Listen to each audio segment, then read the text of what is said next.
All right. I was personally a little too tired, but Prisma was insistent. You must review your book collection shelf by shelf. Wait, is that Prisma's voice? What's your voice, Prisma? It's different sometimes. I don't have a fixed voice for you. I need a voice. All right. Oh, what a cat. She's amazing. You're so pretty. Tonight we hosted a podcast event, my podcast and I. It's my co-host's 49th birthday. Happy birthday, Ty. He's older than me. I'm negative 84. Let's see if we can come up with an accurate label for this section. I was thinking Lake Powell, Glen Canyon, but I could also say Colorado Plateau. Colorado Plateau is this massive, at least 100 and something thousand square mile shelf of rock. It's probably bigger than that. How big is it? It's amazing. Anyway, in 1999 and 2000, I made a 7-month canoe trip around the circumference of Lake Powell, at the time the longest reservoir in the world. I did the first third by myself, the middle third with a friend who just suddenly surprised me and showed up and joined me. That was cool. And then the final third by myself again.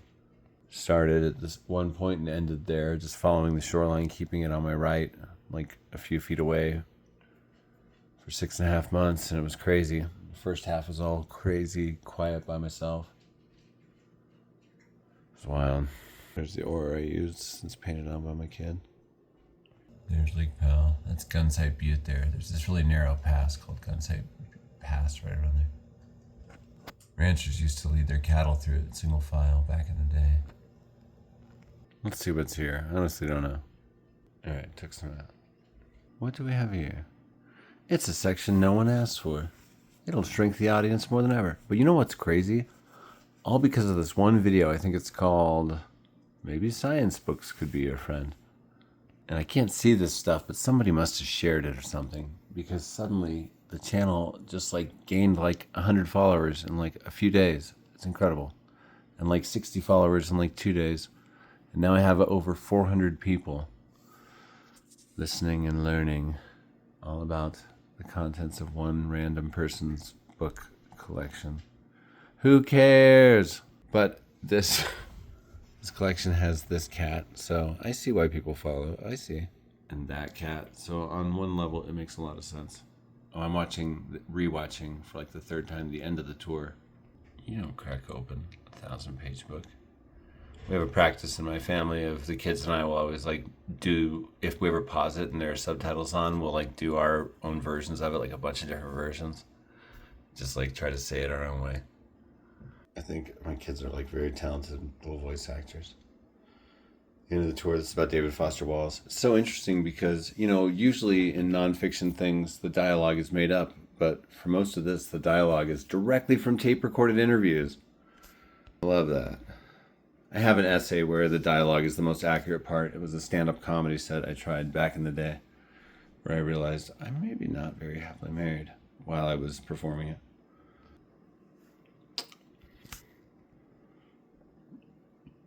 Anyway, I just said a bunch of stuff while I wasn't recording. That's very demoralizing when you do that, making these videos. I'm finding David Foster Wallace so relatable this time through. I'm man, I kind of get you in this mood. I've been tempted to dismiss him at times. I was very just left cold by the girl with the curious hair, his collection. I was grad school tricks. That's what I thought reading that book. But I loved his essay, Consider the Lobster. Real voiced. And I like that Right Conscious YouTube channel, and he loves David Foster Wallace and has really shown how much depth is there. I like listening to his videos. I do not always agree with that guy, but I think it's fine. I really respect him as an intellect. And he has shown me depths in writers that have been tempted to dismiss before. I don't know. Subjectivity is not a bad thing. To me, it's not that I think subjectivity, that everything is equal. I think the question of quality in art is a really interesting one and one we should think about. However, in whatever ways, I have found the ability as a critic and an art enjoyer to enjoy pretty much everything and find something in everything. Because you don't just have to like find enjoyment in like what the individual creator created. You can find enjoyment and depth and meaning in finding a context for it in a way and something that it illuminates, you know? I love what Nietzsche said that, you know, for an intelligent person, every new idea immediately takes the form of a link in a chain. Like everything can be meaningful. That's not to say I'm like not, you know, I'm not like into everything equally. There's definitely writing that's like not for me that I guess quote unquote bores me. Oh, Nietzsche. What a strange day I've had. Every day is strange. I need to start keeping a journal. I guess these videos are the closest thing for me. Sorry, everybody. Cats are meowing in another room. Why? I'll get to those books, but here was my day. I went to work, working at the front desk as a sort of secretary guy. There was some sort of threat at the school. It was a total misunderstanding, I think. Somebody yelled something like, I'll shoot you or something during a fight the other day. It got misquoted and elaborated, and a social media post went around, and the school sent out an email, and you know what? I've never seen such a bunch of cowardly, fearful parents in my life. Give me a break. You'll have no faith in the future. Go listen to the Bob Dylan song, Let Me Die in My Footsteps. And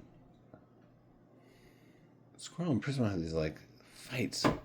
But I think they're, like, play acting.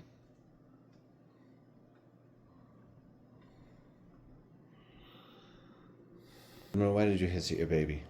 What's going on? Tell us. Squirrel. Those cats don't take me seriously, and it's sad. They don't respect me, and it's so obvious. They'll just drink out of my water. Anyway, so word went around that, like, there might be a crazy guy with a gun or something at the school today. And all these parents wanted to withdraw their kids. But a number of them were very snippy about it. And, like, one even seemed angry with me personally. This, like, guy behind the desk getting paid by the hour.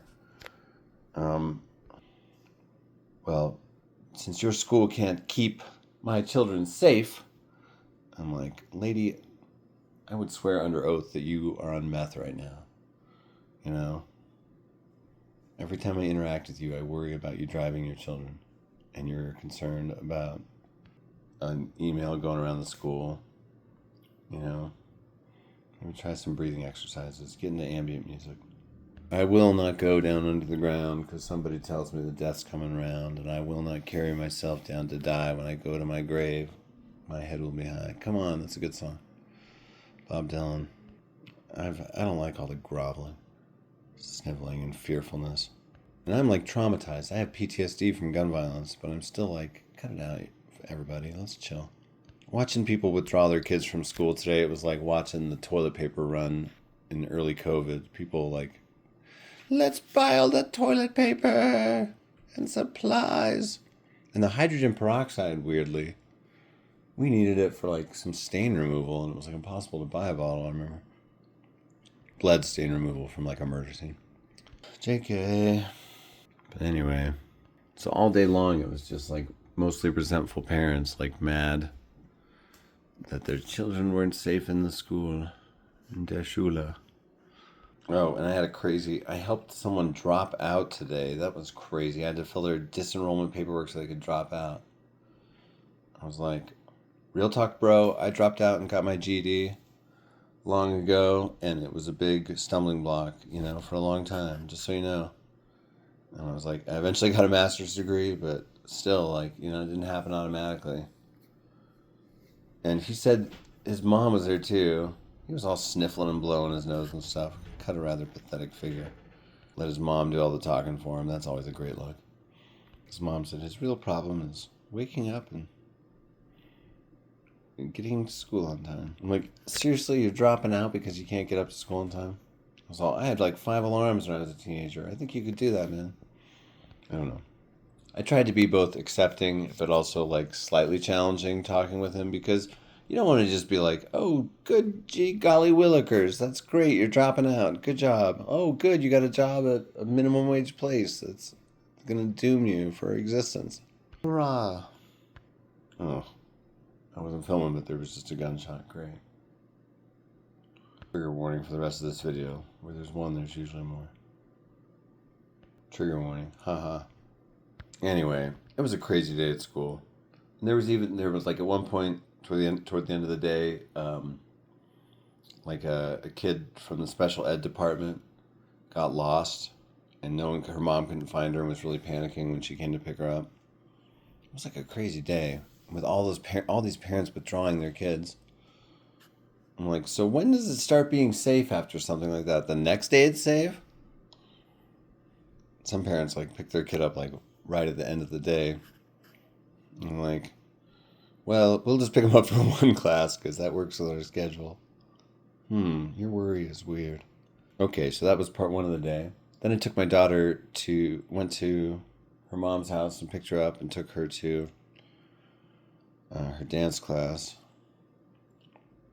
Then I ran home and ate something really quick. And then I went to an evening at this bed and breakfast. It's a bed and brews place, they call it. It has an old trolley parked in its backyard. It's been turned into a bar, and it's got like a pavilion, like a venue type inside it. And this historic place is all restored. It's called the Painted Lady, and it used to be a brothel called the Swastika, and a bar. It's had a crazy long history going back to the very beginnings of Old Town. And we had an author there, Cody Polston, who's like written all these books about ghosts and historic things and so on. And he talked and was really interesting. And the owner of the place, Jesse, talked and was really interesting. And had done all this research. They were really smart and cool. I didn't talk as much as I planned, but I was kind of like reeling from the whole long day.